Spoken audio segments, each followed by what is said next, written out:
কুরআনের মধ্যে একটা কওমের জিকির আছে, যার কওমকে আল্লাহ ৩০৯ বছর একটা গুহার মধ্যে ঘুম পাড়িয়ে রেখেছিল। এই ঘটনা হলো ওই কওমের যারা নাকি আল্লাহকে ছেড়ে শয়তানের পূজা করত। আর ওই সময়ের বাদশার নাম আসিন তাকিয়ানুস। আর সে বহু জালিম এবং অহংকারী বাদশা ছিল।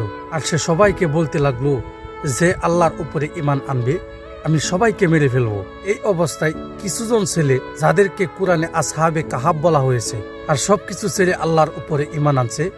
আর তারা সবাই মিলে একটা গুহার মধ্যে গিয়ে আশ্রয় নিয়েছে। আর তারা সবাই মিলে আল্লাহর কাছে দোয়া করলো যে আল্লাহ তুমি আমাদেরকে সহায় করো।